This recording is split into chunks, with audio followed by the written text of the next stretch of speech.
So, I see you've decided to come back, eager to hear more of the secrets of Werewolf the Apocalypse. From I, your humble storyteller, Dirge McIntosh, Hamid Galliard. During my youth I ran with the Fianna pack, but after the apocalypse came and went 20 years ago, and no one around me seemed to notice, for a long time I walked as Ronin, until finally adopted into the tribe of the Stargazers. When last we spoke, I went over the basics of what it is to be a Geru and who we are. You seem eager to hear more about the Geru tribes. But before we explore Geru society further, let's talk about the small handful of tribes that do not fit into the Western Concordiate, as well as the other shapeshifters that we share duty to Gaia with.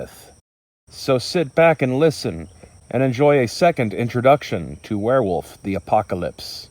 Following my renunciation of the Fianna tribe, I wandered for a long time as a Ronin, and saw much and learned a little as I went. Some of those of whom I am about to speak of I know well, but many others I know only from rumor and second-hand information. So as with all things, consider my bias as a humble Galliard. There are 4 groups that I believe should have status as tribes in the Geru nation, starting first and foremost with the Cyberok. These werewolves of Siberia hold roots with both the Wendigo and the Silverfangs, and both tribes claim them as their own, while the Wendigo consider them to be a curious but respected elder. The Silverfangs treat them as if they are some sort of shameful secret, and speak of them rarely to those not of their tribe. While I would consider classing them perhaps amongst the Hengeokai, their realm is so isolated that in truth they are a tribe that is a culture unto itself. Their presence and connection between 2 tribes thought long sundered bespeaks a reality of what the tribes of the Geru were like back long ago during the Ice Ages. I would also ask the question whether or not the Nuisha should truly be classed as amongst the Geru, while both Geru and Nuisha would deny this, considering that there are Geru tribes, such as the Bunyip, or the Red Talons that keep African wild dogs as kinfolk, then I personally see very little reason to say that were-coyotes are not actually an offshoot of werewolves, although they would seem to be a tribe composed entirely of Ragabash. No one I speak to seems terribly interested in advancing this point of view, least of all the Nuisha, who are generally extremely shy of interacting with their Geru cousins. I would also add the Koraks to the list of those who should be lumped in with the proper Western Concordiate. Though they are were-ravens, they worked alongside us from time to time as far back as the War of Rage, and alone of the Pharaoh they are the most likely to interact with us, even join our packs from time to time. They are culturally aligned with groups such as the Shadow Lords, the Geta Fenris, the Silverfangs, and the Wendigo. And in this time we find ourselves, we could use all the allies that we can get. And so it seems silly to me to disinclude them just because they are a different species, when so clearly they are willing to work with us. Most controversial of all, however, I would also bring up the Skin Dancers. This is a small cult of renegade kinfolk, resentful of not being born with the gifts of the Geru, using corrupt and evil rituals. They can use the skins of werewolves they have collected in order to transform themselves into a false Geru, a true abomination. Thankfully, they are few in number, and their founder is believed to be dead. Of the other shapeshifters, also known as the Changing Breeds, or occasionally referred to collectively as the Pharaoh, only 2 have I had any significant interaction with, outside of those that count themselves amongst the Hengeokai. For some strange coincidence, I've had frequent encounters with the Ananasi over the years, especially in my younger days when I ran with the Fianna. During that time, I fancied myself something of a vampire hunter, and the Ananasi were-spiders very much occupy the same niche. It is my suspicion that Ananasi would be what we call vampires had not the hungry undead arisen thousands of years ago. Of the various changing breeds, they are in contention for being the most alien. Their numbers are hard to estimate, and they can be found in a variety of environments. Most Geru assume they are either servants of the Worm or the Weaver, but from what I've been able to glean from speaking with them in the past, there are Ananasi that are loyal to all 3 members of the Triad, breaking them into 3 overall factions in the West that seem to be a blend of both Auspice and Tribe.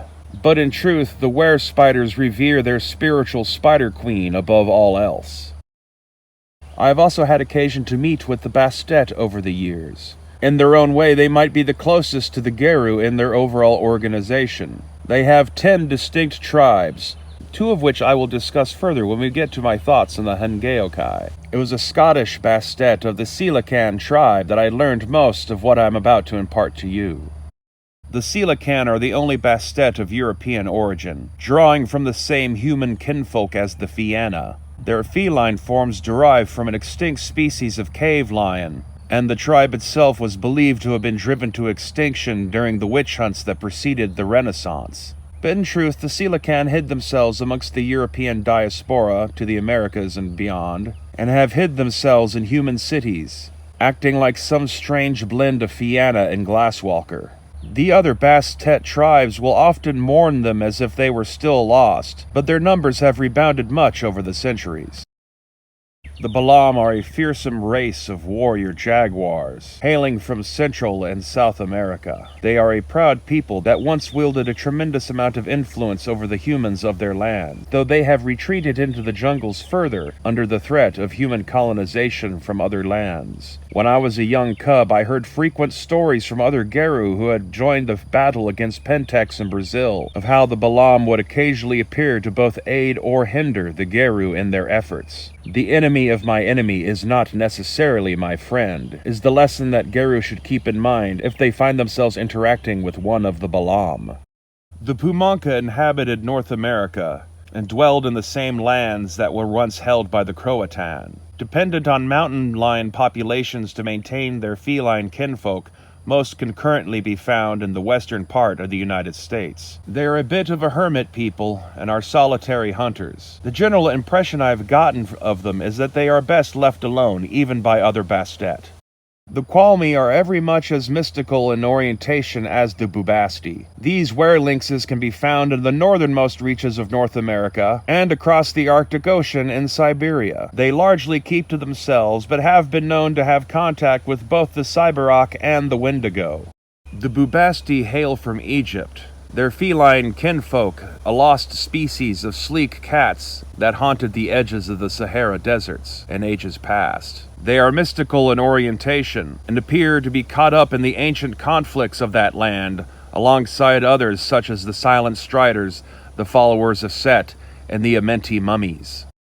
And then there's the Simba, the were-lions of Africa, who should really consider changing their name. Unfortunately, that Disney cartoon has kinda ruined it for them, and it's just really hard not to make jokes about Mustafa and stuff like that when you're in their presence. They are cocky and arrogant and powerful, and could be described as being somewhere between the Silver Fangs and the Get of Fenris in tone and attitude. They like to act like they're the top dog in the African savannas, but of the African Pharaoh, it is the Makole with the most ancient roots. The Swara are were-cheetahs, and like their feline kin, their greatest talents lie around speed and agility. However, though they may not be as mystically inclined as the Bubasti or the Qualmy, the Swara seem to possess an ability to step sideways into the Umbra easier than other Bastet, and more on par with the Geru's ability to do the same. And then finally, of the Bastet, there are the Ajaba. Not really were-cats, these are were-hyenas. But amongst the Bastet tribes, they seem to almost serve the same role that the black spiral dancers serve amongst the Geru. Although perhaps, from what I gather, the Ajaba are much more blameless than the black spiral dancers, wrongfully persecuted at the insistence of the Simba.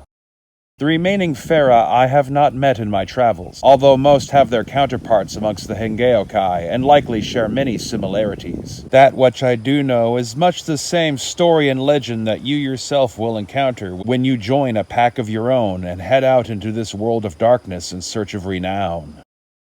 Some say the War of Rage began because of conflict between the Gural and the Geru, and in the millennia since then they are so hard to come by that it's easy to believe that they are extinct. And yet, whenever the Geru have become convinced that the Gural are entirely gone, one will pop up somewhere and help out and then disappear back into the woods. Perhaps the longevity afforded to them by their hibernation cycle has given them the ability to weather the centuries and slip free of extinction, but it has also given them long memories about the casualties they once suffered at the hands of the Geru.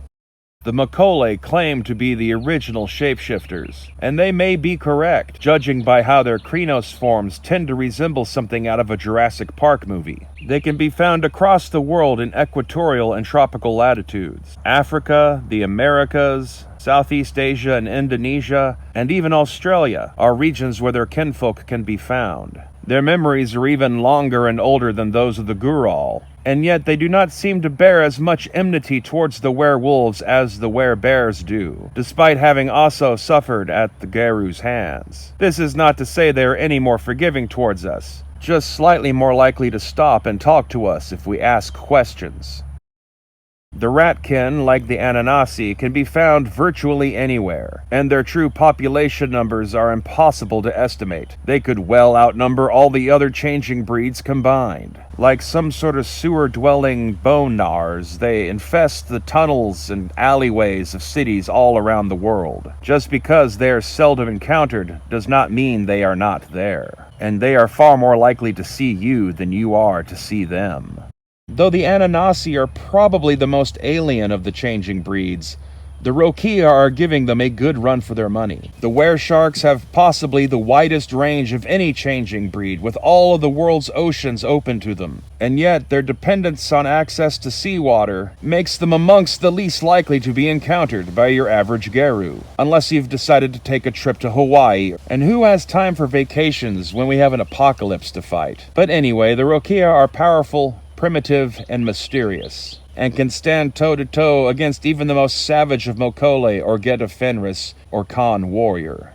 That leaves us now to talk about the Hengeokai, the Eastern Concordiate, if you will, also known as the Beast Courts or the Emerald Courts. Though the overall area of the world that they control may be less than that which is patrolled by the Western Geru, only a fool would overlook them, for within that region is the greatest population of humans to be found on the planet. I knew very little about the Hengeokai until just a few years ago, after I joined the Stargazers. At the time that I was accepted into my new tribe, less than 50 of them remained. Where once they covered a territory stretching from India north into Mongolia, centuries of living monastic lifestyles and the poaching of their wolf kin in the Himalayas led to them losing many of their kinfolk bloodlines. And now they, or I guess we, occupy a strange position, no longer fully a member of the Western Concordiate of Geru tribes, and yet nothing more than honorary members of the Hengeokai's Emerald Courts. The Hengeokai accept us, and we can certainly gain position in their ranks, but we have become so distant from them that they view us as being tainted by foreign ideas, which, well, go figure. Whereas from the Western Geru's point of view, the Stargazers are steeped in Eastern mysticism. With the Stargazers' primary monasteries in Tibet destroyed, it was in Japan I was first brought into their fold. And through the very journey I undertook to find them, I was introduced to the greater world of the Hengeokai, meeting a Kitsune for the very first time in the year of 2020. My unique status as being an outsider to all parties involved allowed me to negotiate an armistice between the Zen Buddhist Stargazers and a neighboring Hengeokai cairn, led by a proud Khan warrior who was forced to flee North Korea many years prior. The lands occupied by the Hengeokai are sometimes referred to as the Middle Kingdoms. This region includes India and Southeast Asia, Malaysia and the Indonesian islands, the Philippines, Taiwan and mainland China, the deserts of Central Asia, Mongolia, the Korean Peninsula, the Japanese islands, and parts of southeastern Siberia. And the Emerald Courts ruled over by the Samebito extend far further into the Pacific. A vast region teeming with life, humanity, cities, wilderness, resources. But of all the civilizations and societies that can be found in this greater region, 3 have the most sway over the smaller lands surrounding and in between them. We will begin with discussing India. This is a land where the West and East collide, and not all who dwell there are part of the Emerald Courts. If there is one tribe of Bastet that you would describe as being the default kind of werecat, that would be the Bagheera. They are the largest tribe with the largest, healthiest amount of feline kinfolk, as well as human. Although they seldom seek any special status at the Emerald Courts, I would class the Bagheera amongst the Hengeokai as the center of their power and influences in India. Although, thanks to the wide range of their feline kin, Bagheera can be found as far west as northern and eastern Africa, and up north into Siberia and Central Asia. Their role in Bastet society is somewhat analogous to the Geru auspice of Philodox, as their relatively friendly and even temperament makes them natural arbiters of conflict between the tribes. The Khan may well be the greatest of all the Bastet. As warriors, they are as effective as the Balaam, and they are every bit as noble in bearing as the Simba. And yet, amongst the Emerald Courts, the Khan will often take a back seat to other Hengeokai such as the Zhonglung. But should they ever conspire to usurp authority for themselves, they could find much support amongst the lesser ranks of the Hengeokai in the courts. The Khan are prevalent throughout the East, with strongholds in India, China, Southeast Asia, Siberia, and even the Koreas. Also of note, there are a significant number of Bongnars who are now living in India. They do not associate themselves with the Hengeokai and still consider themselves a part of the Western Concordiate, but they have cultivated kinfolk amongst the large populations of feral dogs roaming the city streets. As they adapt to the human culture surrounding them, they may eventually become more fit to be placed amongst the ranks of the Hengeokai. The Naga are were-serpents, natural assassins who are believed to have been wiped out entirely during the War of Rage in the West. Any survivors would have had to have fled deep into the Umbra to survive and escape, for the werewolves viewed their serpent forms as a sign that they had been corrupted to serve the worm. Having now met a few while amongst the Hengeokai, I can say that they do have a sinister side. However, they are warriors of Gaia just like you and me. They seem most prevalent in India and Southeast Asia, but can be found throughout the Middle Kingdoms, wherever serpents may dwell. The next civilization we will discuss that has had a heavy hand on the affairs of the Hengeokai is China. The beast courts here are amongst the oldest, and are inexorably intertwined with Chinese history. The Bali Zushishi... Okay, look guys, I was born in Scotland, but if you can't tell by my accent, I was raised by Fianna in Colorado. So, none of this is my native tongue, and quite frankly, whoever it was that first originally translated the Chinese language into Roman numeral spelling did a piss-poor job. Or was like Portuguese or something, I'm assuming, because as an English speaker, when I read these words, they do not come out being pronounced the way that people native to these lands would pronounce these words. So, don't blame me. Blame the screwball who came up with how to translate this to English in the first place. Because they could have made it a bit easier to, read out what it's supposed to sound like. So I'm just going to say the Chinese glasswalkers. They rejected the authority of the Emerald Courts a long time ago, and like India's Bongnars, do a lot of business with their glasswalker kin in other lands, sharing the same totems and ethics. China's glasswalkers might in fact be the largest faction of the glasswalkers, though you wouldn't realize it traveling anywhere else in the world. Many of them have seemingly joined forces with the Communist Party, and have placed Himalayan wolves in zoos so that they may breed with them, despite these being traditionally stargazer kin. It is because of my interactions with these Chinese glasswalkers that I fear that the tribe as a whole is in danger of becoming to the weaver as the black spiral dancers are to the worm. The Zhonglong are the Hengeokai version of the Makole, ancient and venerable, slightly more likely to look like classic Chinese dragons when they shift into Krenos form. Their most precious and venerable kinfolk are the Chinese alligators along the Yellow River, but they can also have kinfolk from a variety of saltwater crocodiles and larger monitor lizards, such as the Komodo dragons. In fact, the Zhonglong are far more likely to refer to themselves as were-dragons than were-crocodiles. The oldest of the Emerald Courts have been under the rule of the Zhonglong for thousands of years. And finally, there is Japan, which is where the Hengeokai that have had the most contact with the Geru of North America come from. They have gone from being an offshoot of China's Emerald Courts to being their greatest rivals. The Heiken are a subsect of the ancient Shadow Lords who have fully embraced Bushido warrior culture. These werewolf samurai are likely the most famous of all the Hengeokai amongst the Western Geru. And as they will attend moots held by Shadow Lords, they are also amongst the Hengeokai most likely to be met by Western Geru.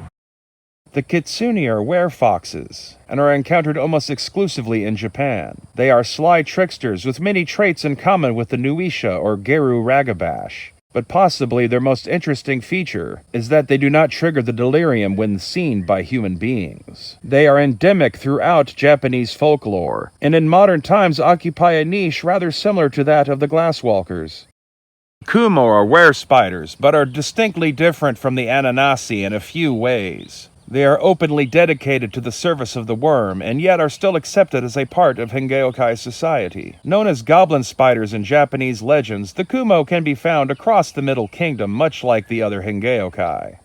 The Nezumi, like the Western Ratkin, can be found across the Middle Kingdom in human cities. But unlike the Ratkin, the Nezumi are willing to work with other Hengeokai. They fall naturally into a ninja stereotype, in much the same way that the Heiken Shadow Lords make for natural samurai. They may occupy the lower castes of the Emerald Courts, but their services are always in demand by those at the upper strata. The Samebeto are Japanese were-sharks, typically taking forms that resemble goblin sharks or frilled sharks, which are native to the seas of the Middle Kingdom. They are also much more fully integrated into Hengeokai society than Rokia are with the other Fera and Geru, but they do hold beast courts of their own out in the ocean, which extends the range of the Middle Kingdom far further into the Pacific than most would realize, and are considered on par of rank alongside the Zhonglung and the Khan.